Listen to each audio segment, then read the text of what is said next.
खुलुमबाय स्टुडिअ दं आं राकेश रामसियारि बे समाव मोनबा जे आसामनि बिधान सभा उफ्रा बिसायख'थि बे बिसायख'थिनि फिथाइ साननाय बे फिथाइ साननाया सोलिबाय दं आरो बेनिनो नोंथांमोननो गिबि खेबनि थाखाय थामहिनबा आपडेट नोंथांमोननि गेजेराव होबाय थादों सोर बेसेबां मोनदों बबे उफ्रा बिसायख'थियाव बबे बियाबाव सोर बेसेबां मोनदों आपडेट होदों बे समाव नोंथांमोननो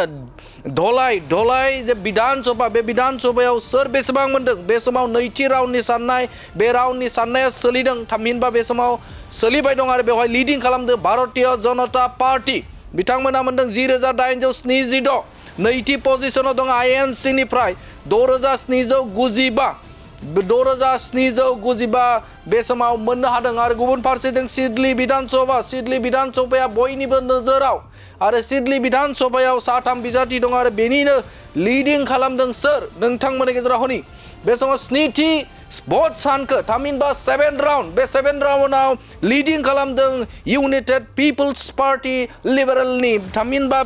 एनडिए नि बिजाथि एबा UPPL नि बिजाथि बिथां निर्मल कुमार ब्रह्म बिथाङा लिडिं खालामदों बिथाङा मोनदों 32,210 स्नि पजिशन 7 राउन्डनि जे भट साननाय बे भट साननायाव बिथाङा मोनदों 32,210 लिडिंआव बिथाङा दङ आरो गुबुन फारसेथिं BPF नि बिजाथि बिथाङा सेकेन्ड पजिशनाव दङ बिथाङा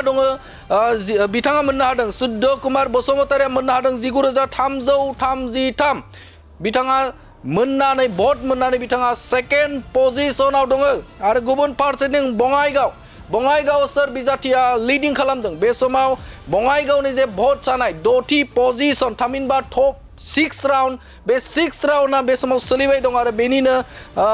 असम गण परिषद एनडिए नि बिजाथि बिथां दीप्तिमय चौधुरिया 24,916 मोननानै लिडिं खालामदों बिथाङा आरो बेनि उनाव INC नि बिथां ब्रजेनजित सिंहाया मोननो हादों 15,949 मोननानै बिथाङा सेकेन्ड पजिशनाव दङ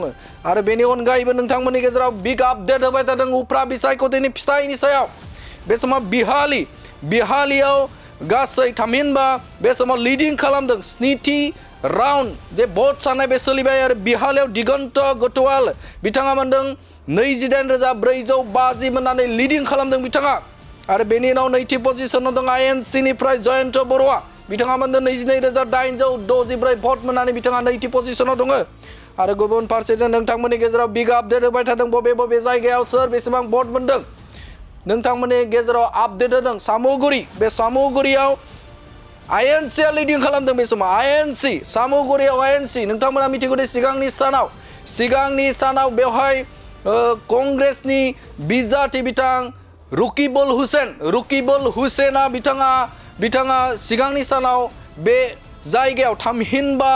सामुगुरियाव बिथाङा MLA महरै दंमोन आरो बेनिनो बे समाव INC निफ्राय तानजेल हुसैना लिडिं खालामदों 15,100 बिथाङा मोननानै लिडिं खालामदों आरो बेनि उनाव नैथि पजिशनाव दं भारतीय जनता पार्टी बिथां दिप्लु रंजन शर्मा बिथाङा 14,457 मोननानै बिथाङा लिड खालामदों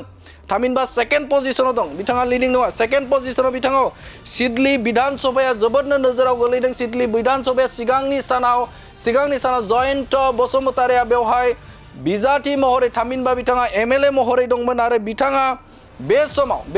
MP जाहैबाय आरो बिथांनिनो मासिनि थाखाय उफ्रा बिसायख'थि जादों आरो बे उफ्रा बिसायख'थियाव UPPL निफ्रायनो बे समाव लिडिं खालामनायखौ नुनो मोनदों बे लिडिं खालामदों आरो गुबुन फारसेजों नोजोर होयोब्ला बङाइगाव विधान सभायावबो AGP निफ्राय सिगांनि सानाव दंमोन आरो बे समावबो